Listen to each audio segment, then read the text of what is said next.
I repeated the request with the same soft tone and he slowly picked up the phone like it weighed 50 pounds.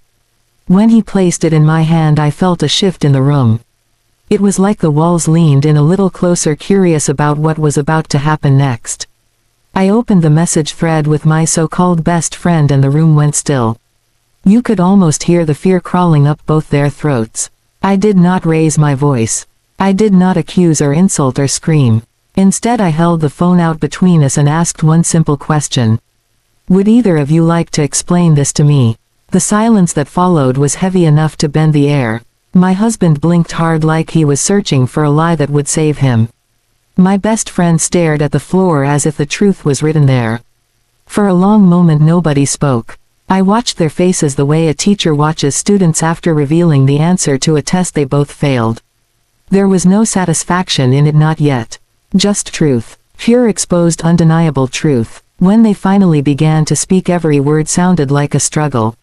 My husband stuttered through excuses that tried to paint their secret conversations as harmless. My best friend tried to frame everything as concern for me, as if the message "let me know when she leaves" had been an act of kindness with good intentions. But the more they talked the more tangled their stories became. They knew I was not buying a single word and yet they kept digging deeper into the hole they had already fallen into. I stood there with my arms folded and watched them flail, because sometimes the best revenge is letting people reveal exactly who they are without you lifting a single finger. After they finished their performance of half-truths and nervous explanations I nodded slowly.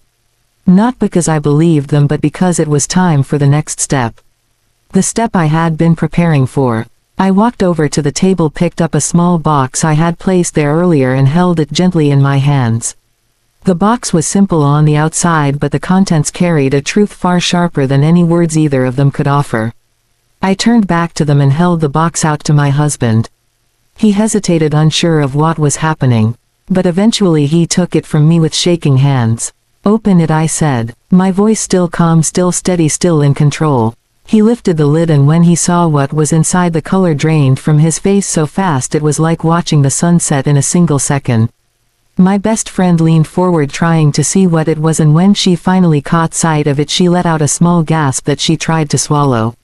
Inside the box lay printed screenshots of every message, every lie, every secret they had shared. Not only the one I had seen but all the ones they thought they had buried. I had gathered them quietly, carefully and thoroughly. Evidence laid out like a map of betrayal. The room went silent again, but this time it was a different kind of silence.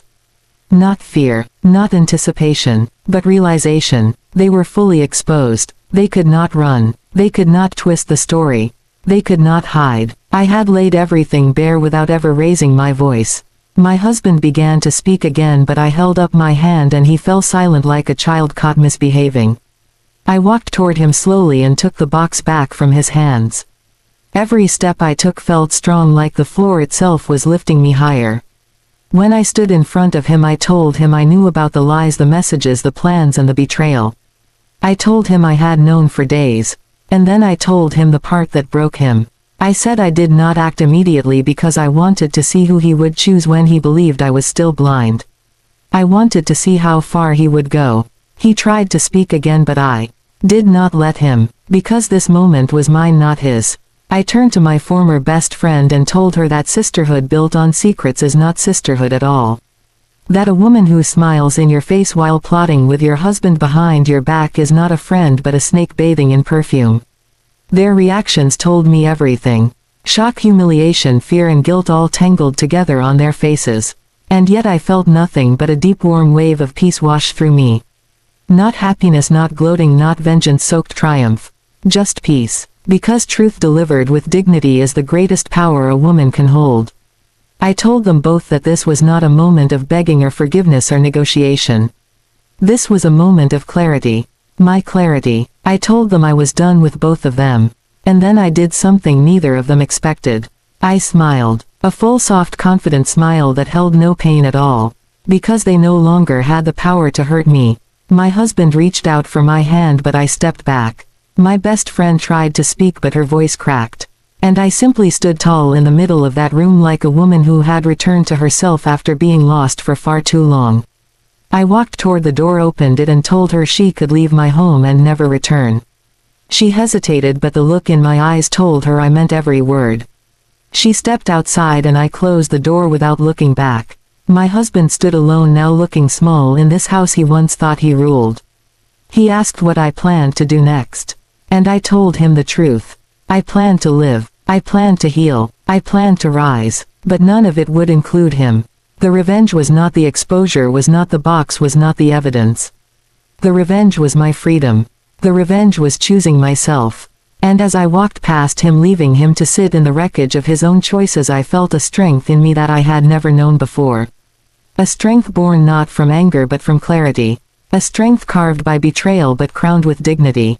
A strength that no one can take away once a woman finally claims it.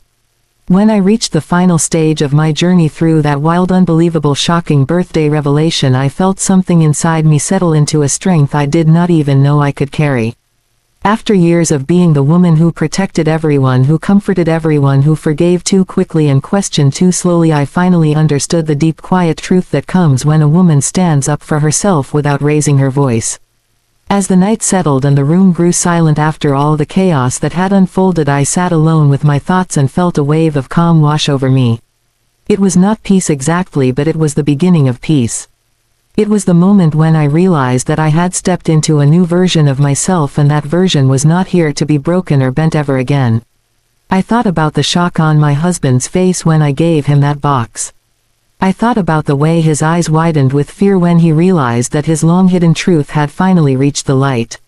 For 30 long years he had built a second life behind my back and carried it around like a shadow that I never noticed.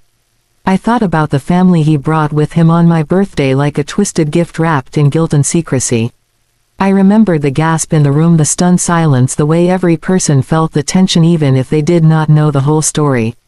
I replayed the moment slowly and I let myself feel every piece of it, because healing does not begin until you allow yourself to feel the full weight of what happened.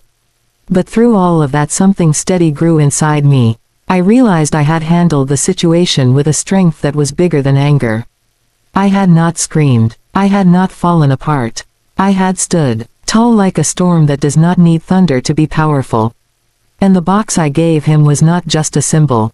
It was a message, a declaration, a reminder that just because someone tried to play with my life did not mean I would let them decide the ending. As I sat in the quiet, I thought about how people often assume a woman will stay weak when she has been betrayed. They assume she will crumble, break, fold, disappear into her pain. But betrayal does the opposite when it hits the right kind of woman.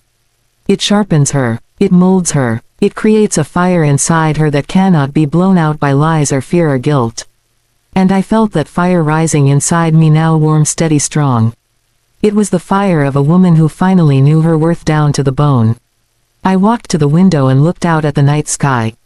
The stars were scattered across the darkness like tiny pieces of truth, shining even when everything around them was black. It reminded me that truth always finds a way to be seen eventually. It may take years or decades, but it always comes forward. No secret stays hidden forever. No shadow stays dark forever. And that thought brought me a quiet kind of satisfaction. My husband had tried to bury a whole family in silence for 30 years, but the earth always shifts and the truth always rises. I thought about what my next steps would be. I thought about my future, the life I wanted, the freedom I deserved. I knew that staying in the same place would only trap me in old pain, so I made a choice right there in that moment. I chose myself. I chose to walk forward with my head high and my heart steady. I chose to let go of the woman who waited for loyalty from people who had none to give. I chose to let go of hope that was attached to someone who had proven unworthy. I chose to embrace a new kind of life, one that did not revolve around betrayal, fear, or disappointment. As I stood there, I could almost hear Auntie May whisper in my ear, "Girl, sometimes life will break your heart just to show you how strong it truly is." And she was right. The tears that had burned behind my eyes all day finally softened. Not because I wanted to cry, but because something inside me was releasing. All the shock, all the anger, all the disbelief, it was melting away like ice turning into water. I felt lighter, not healed but beginning to heal. And that was enough for that moment. I walked back to the kitchen and made myself a cup of tea. The warmth wrapped around my hands like comfort from the universe. Every sip felt like a promise that better days were coming. I remembered how earlier in the day everything felt heavy and unbearable. Now there was a strange clarity in the air. I knew exactly who I was. I knew exactly what I wanted. And I knew exactly what I would never tolerate again. The door to the bedroom was closed and I did not plan on opening it. I was done stepping into spaces that did not honor me. I chose the couch that night not because I had been pushed out but because I was taking space for myself. I rested my head on the cushion and let my body settle. The house felt different now, like it was breathing new air. The lies were gone, the shadows had lifted, and in their place was honesty, even though it was painful honesty. As I closed my eyes I felt something wonderful, surprising and powerful. I felt proud. Proud of how I handled the truth. Proud of how I held myself tall. Proud of how I protected my own dignity. Proud that I had risen above chaos.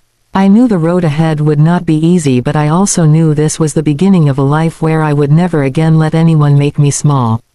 I had stepped fully into my own strength. And once a woman finds that strength, she can never go back. That night I slept with a heart that was bruised but not broken. A heart that had been wounded but not weakened, and in that quiet moment I understood the most powerful truth of all. My story was not ending. It was beginning, and I was ready for every new chapter that waited for me on the other side of dawn. On my birthday my husband brought a whole secret family he had hidden for 30 years. I smiled, reached into my bag and handed him a box that changed every face in that room. Now listen here, sugar, because Auntie May is about to take you on a ride wilder than Black Friday at a discount store.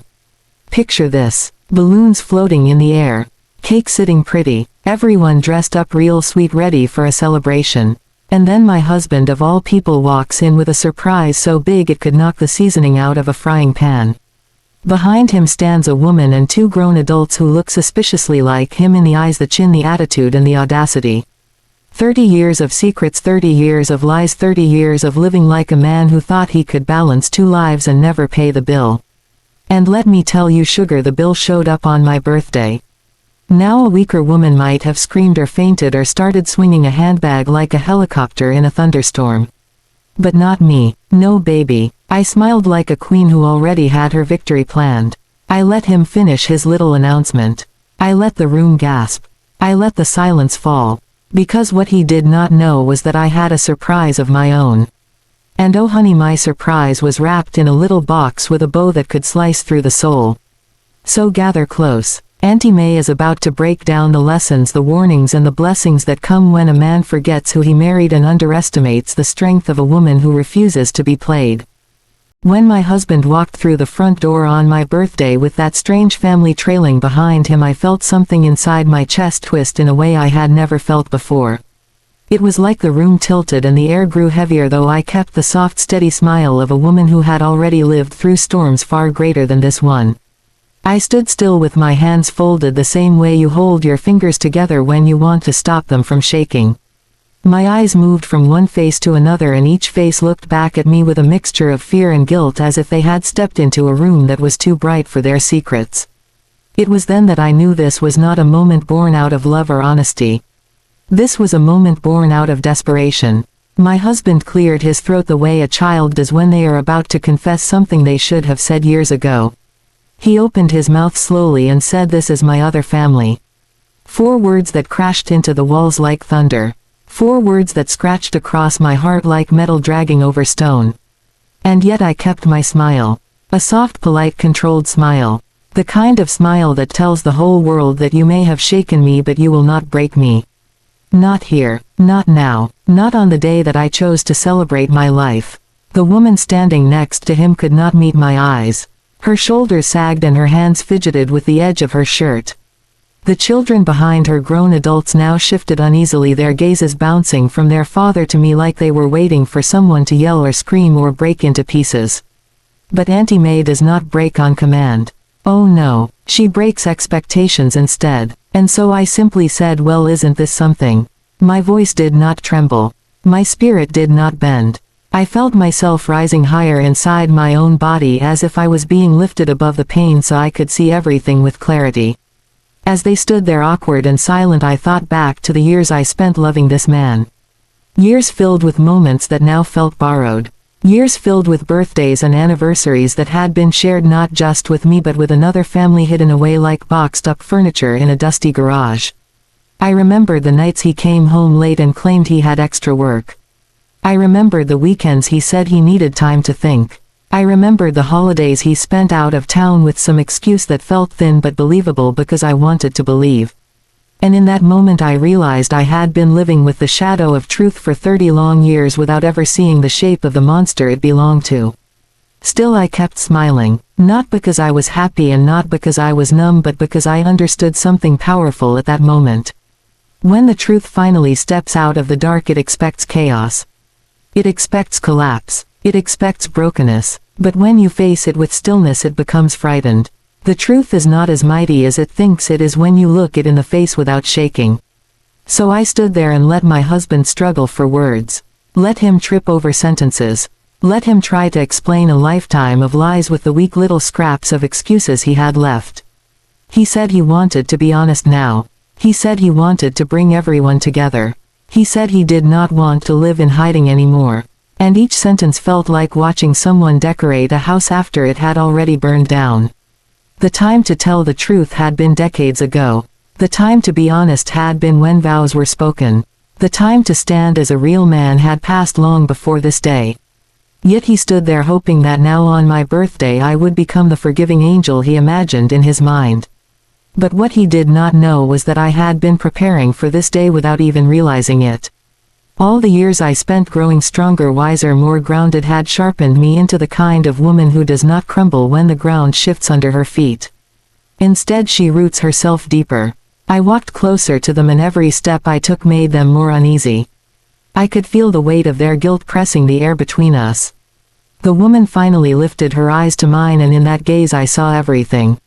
I saw fear. I saw guilt. I saw a lifetime of sharing a man who had never been fully hers and never fully mine either. She had been living with half a heart just as I had. In a strange, painful way, we were both victims of the same coward. But this was not the moment for sisterhood. This was the moment for revelation. My husband moved toward me slightly, maybe expecting me to collapse into his arms or scream or cry. But instead I lifted my chin and asked a simple question. How long? His eyes widened because he knew that question was not for information. It was for truth. Pure, unfiltered truth. He swallowed hard and said 30 years. 30 long years. And the words hung in the air like smoke from a fire that had been burning in secret. The children behind him looked at me with pity and confusion as if they felt responsible in some way. But I did not hold them accountable. They were born into deception not by choice but by circumstance. They owed me nothing. The responsibility belonged to the man who stood before me, trembling just enough for me to notice. I nodded slowly, taking in the finality of the truth. Then I told them all to sit. My voice still calm, still warm, still steady. They sat. My husband sat last, looking unsure of what was coming next. I walked to the hallway closet and reached for the small box I had prepared earlier that morning. A birthday gift for my husband. Not the original gift, but the new one I put together after noticing the odd tension in his body in the days leading up to this moment. Something inside me had sensed that this birthday would not be ordinary. So I had changed my plan. When I returned to the living room holding that box, the entire room seemed to inhale at once. My husband looked at it with hope, probably imagining that this moment would become some twisted scene of forgiveness. But he did not understand that forgiveness is not something you offer to a man who brings 30 years of betrayal into your house on your birthday. I held the box gently, the way you hold something sacred. The room was silent. The air was thick. Everyone watched me as if I held their fate in my hands. And in a way I did. I stood tall and breathed in the strength of a woman who had survived deception and heartbreak and still managed to stand with grace. Then I stepped forward, ready for the next chapter of truth to unfold. The moment I finished absorbing the shock from what my husband had revealed on my birthday, I stepped into a strange balance of calm and fire. It was a feeling that wrapped itself around me so gently that even I could not tell if I wanted to cry, scream, laugh, or simply sit down and breathe. But Auntie May does not crumble in front of people who think they have the upper hand. So I lifted my chin, breathed slow and steady, and kept my smile soft like nothing in the world had shifted, even though everything inside me had turned upside down. He stood there waiting for me to react, staring with eyes that were searching my face, hoping to read something that would save him. He expected anger. He expected shock. He expected a dramatic scene. But I chose none of that. I let my silence speak, because silence, it turns out, can be the loudest answer in the world. And while he waited, I watched him. The slight tremble in his fingers. The twitch at the corner of his mouth. The guilt that rose like a shadow behind his pupils. He was bracing himself for an explosion, but what he got instead was a woman who refused to give him the satisfaction. The family he had hidden for 30 long years sat across the room, unsure of what to do next. I could see the discomfort on their faces. They did not know how to make sense of the situation any more than I did. They shifted in their seats, looked around, avoided my gaze, and all of it told me a story without any words. They had been part of his secret life, and they had stepped into this moment with a mixture of shame and curiosity. I felt no rage toward them. They owed me nothing. He owed me everything. I walked to the kitchen, slowly letting my steps stay light and measured. I picked up a glass of water even though my throat felt tight. The coolness of the water steadied me. I stood with my back turned for a moment, letting the weight of the truth settle in my spine. I knew that every breath I took had to carry intention, because once you discover a truth that large, your next actions determine who you become. I would not become a woman defeated by betrayal. I would become a woman who rose above it with dignity. When I returned to the living room, he looked at me with a hopeful weakness. I offered him a small, gentle smile that made him even more nervous. He wanted a reaction he could understand. Instead, I gave him peace that felt like a storm gathering behind a closed door. I asked him to continue. My voice was quiet but strong. He cleared his throat and tried to explain, but his words tripped over themselves like children learning to walk. He spoke slowly because he knew each detail would dig a deeper hole for him. He spoke with hesitation because he feared what I might say when he finished. But the truth is, I had no intention of reacting on his timing. I would only act on my own. As he talked, I observed him the same way a teacher observes a child who has misbehaved but is trying to pretend innocence. I noticed the small cracks in his story. The way he avoided looking at me during the hardest parts. The way he looked at the hidden family as if hoping they would support him. But they sat stiff and quiet with their hands folded tightly in their laps. They were not there to save him. They were there because they had no choice. This revelation belonged to all of us now. I folded my hands in my lap and nodded as he finished speaking. No tears, no trembling, just quiet understanding. I wanted him to see that I had built a strength over the years that he never recognized. I wanted him to feel the unease that only comes when someone refuses to react the way you expect. I wanted him to know that something was coming and he would not see it until it stood directly in front of him. The rest of the afternoon passed like a slow river. His hidden family shifted between awkward conversation and long silence while I remained calm and composed. I asked them simple questions with politeness. I treated them as guests because they had not created the betrayal. They were only the shadows of his choices. And treating them with kindness made him sink deeper into his own discomfort. He could not understand how I stayed gentle while he carried so much guilt. When they finally left the house, I walked them to the door with a warm, steady smile. I did not let my emotions spill out. Not even a little. Because this was not the moment for emotion. This was the moment for observation, reflection, and quiet strategy. Once the door closed behind them and the house grew silent again, he turned to me with fear in his eyes. He asked if I was all right. I told him yes. My voice soft. My face peaceful. But inside I felt a powerful heat rising, like a sun preparing to rise after the darkest night. I went to the bedroom alone and sat on the edge of the bed staring at the box I had given him earlier that day. The box he had not opened yet. The box that held the answer he never expected. As I looked at it, I felt a strange calm sweep through me. Because sometimes the most powerful response is not delivered in the moment of betrayal. It is delivered after thoughtful silence. After careful planning. After the heart has settled into clarity. That was where I was now. In clarity. And clarity does not scream. Clarity does not break. Clarity does not fall apart. Clarity simply waits for the right moment.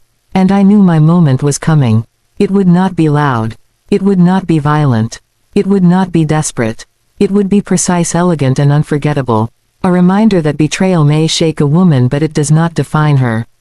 It reveals her strength. And my strength was only beginning to show. When I stepped into the middle of that unfolding betrayal, I knew I had entered a space where every breath required control and every glance needed strategy.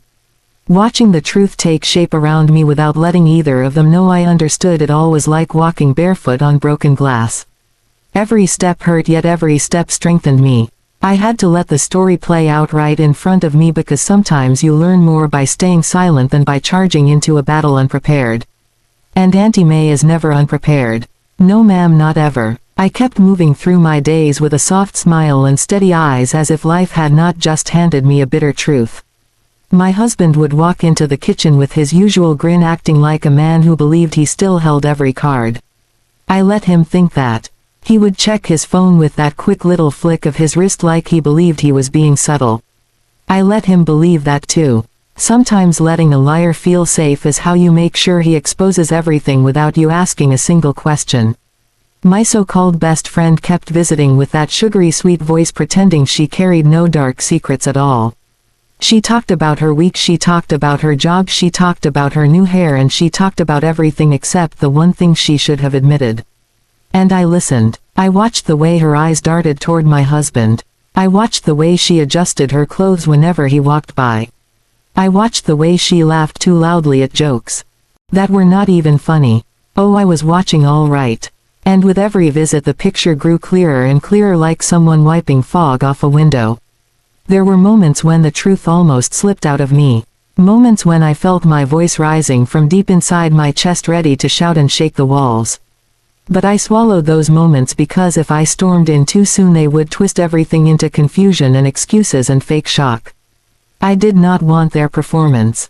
I wanted their truth. So I kept myself still like a lioness waiting in tall grass, pretending she is uninterested while she studies her prey. One evening I sat at the dining table sipping tea while they texted each other somewhere out of sight. I heard the faint vibration of his phone and saw the quick spark of panic in his eyes when he realized I was watching. He tried to act casual as he reached for the device, but I had already learned everything I needed to know. His guilt was no longer a secret. It showed itself in the way he spoke, in the way he moved, in the way he breathed around me. And I kept playing the part of the unaware wife because that role gave me every advantage I needed. There were nights when I lay in bed listening to him breathe peacefully beside me while I stared at the ceiling, awake, alert, and planning. He had no idea that his betrayal had turned me into a woman with a mission. He had no idea that the silence he took for softness was actually my sharpening stone. And oh honey, I was sharpening every part of myself. My patience, my strategy, my strength. I was getting ready for a moment he would never forget. I remember one afternoon when my best friend came over wearing that bright smile that no longer fooled me. She sat on my couch and crossed her legs like she owned the place. She talked about a new recipe she wanted to try. She talked about a show she had been watching. And the whole time she spoke with an energy that told me she felt confident, she felt bold, she felt safe. That was good, because people always reveal the most when they believe they are protected. She leaned back and said she was happy to have a friend like me. I smiled sweetly, because even poison can look pretty if you do not know what it is. As she kept talking, I let my eyes drift just the slightest bit to my husband, who was walking past the living room. He did not look at me. He looked at her instead, and for the briefest second I saw a spark between them. Not love, not even affection. It was the spark of two guilty souls recognizing each other in silence. And that spark told me everything. More than any text message. More than any rumor. More than any whisper in the air. I saw truth lighting up right in front of me, and I let it burn. When she finally left, I stood by the doorway watching her get into her car. She waved at me with that innocent little smile, pretending to be a friend. I waved back with a smile so soft and warm that it could make a winter morning melt. She drove away with the confidence of a woman who believed she was winning. And that was the moment I realized something important. She was not just lying to me. She was lying to herself. She thought she owned a piece of my life. She thought she held some power. She thought she had outsmarted me. But the thing about deception is that it blinds the deceiver far more than the one being deceived. She could not see the strength I was holding behind my stillness. She could not hear the quiet roar growing inside my chest. She could not feel the ground shifting beneath her own feet. And I did not need to tell her. I would let her find out at the perfect time. Watching the betrayal unfold in front of me without saying a word was painful in ways I cannot fully describe. It felt like swallowing fire while smiling at the person who lit the match. It felt like sitting in a room filled with smoke pretending the air was fresh. It felt like carrying a weight so heavy that every step tested the strength of my spirit. But it also made me wiser. It made me sharper. It made me more aware than I had ever been before. I saw everything differently. I saw every gesture, every glance, every breath with new clarity. I walked through those days with grace because I knew my time to speak had not arrived yet. And when that time finally came, I knew they would not be ready. They would not expect the way I would reveal their truth. They would not expect the level of calm I would hold. They would not expect the storm I would unleash while wearing a peaceful smile. Until then I watched. Patient. Quiet. Powerful. I had already seen the secret family my husband hid for 30 long years, and I had already felt the shock turn into something stronger and sharper inside me. But now came the part where I had to collect myself and shape a plan that would not come from fear or pain but from power and clarity. Because Auntie May never fights messy and never strikes without a purpose. She moves with grace that feels like velvet but hits like thunder, and that is exactly the energy that carried me into this moment.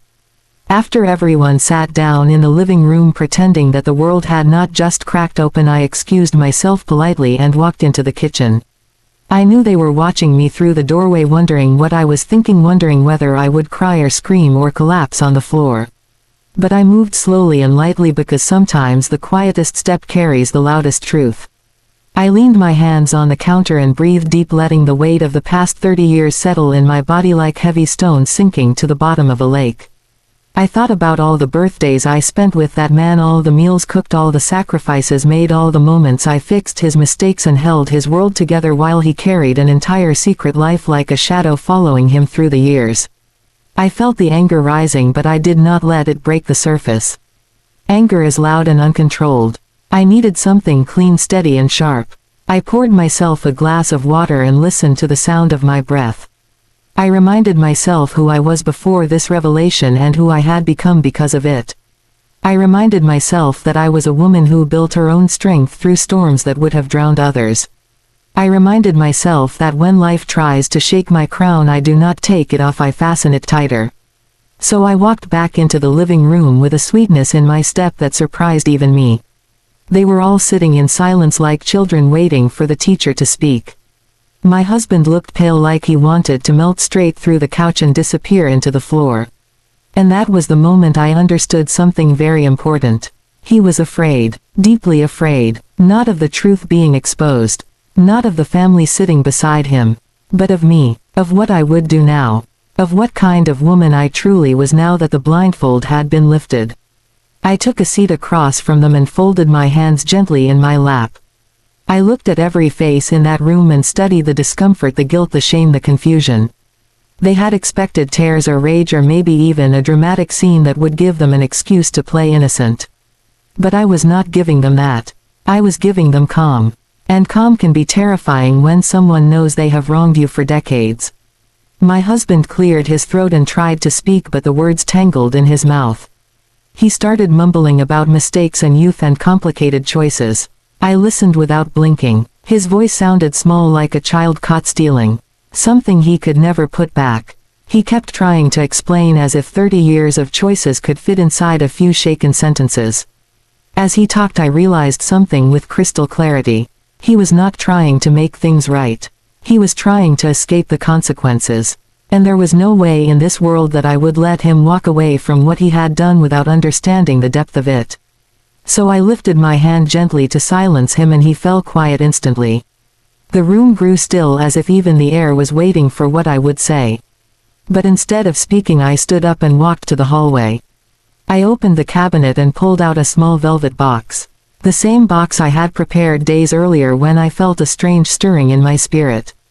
Life has a way of whispering warnings before storms, and I had felt something unsettling in his behavior long before the truth appeared. I had prepared that box with intention, although I did not know exactly what the moment would be for. Now I knew. I held the box in my hand and walked back into the living room slowly like a queen descending a staircase. Their eyes followed every step. My husband's face lost the last bit of color as he stared at that box like it held his fate inside it. And in a way it did.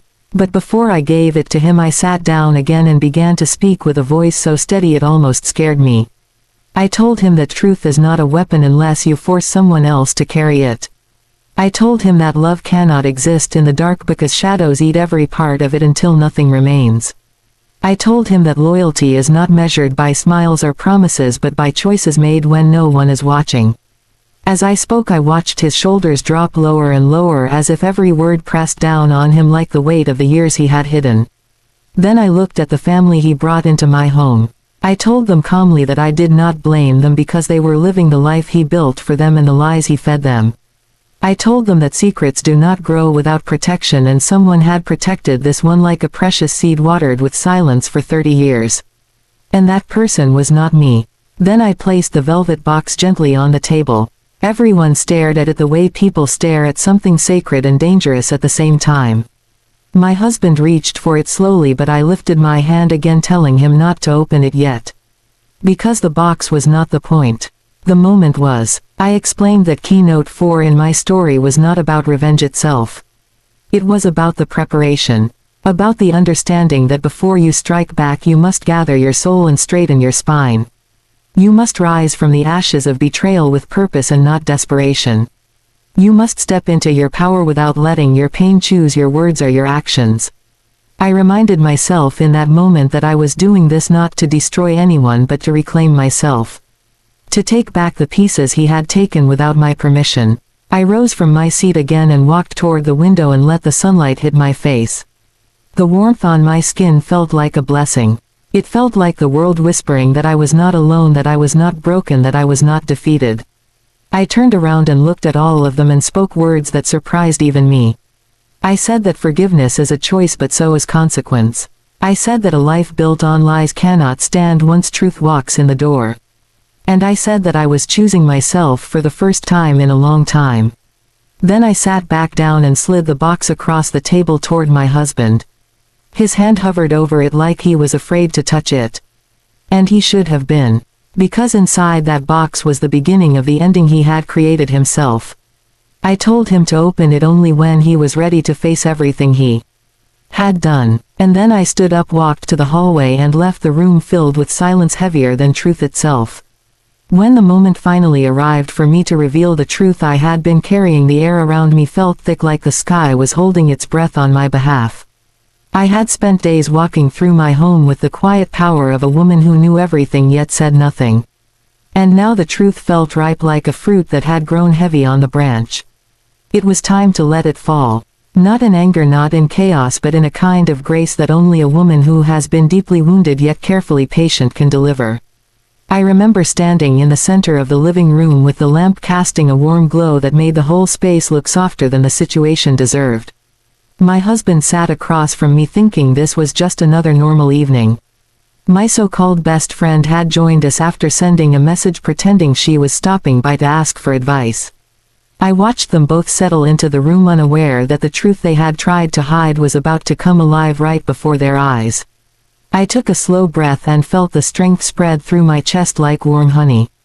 My voice was steady when I spoke. Not sharp, not trembling, not wild.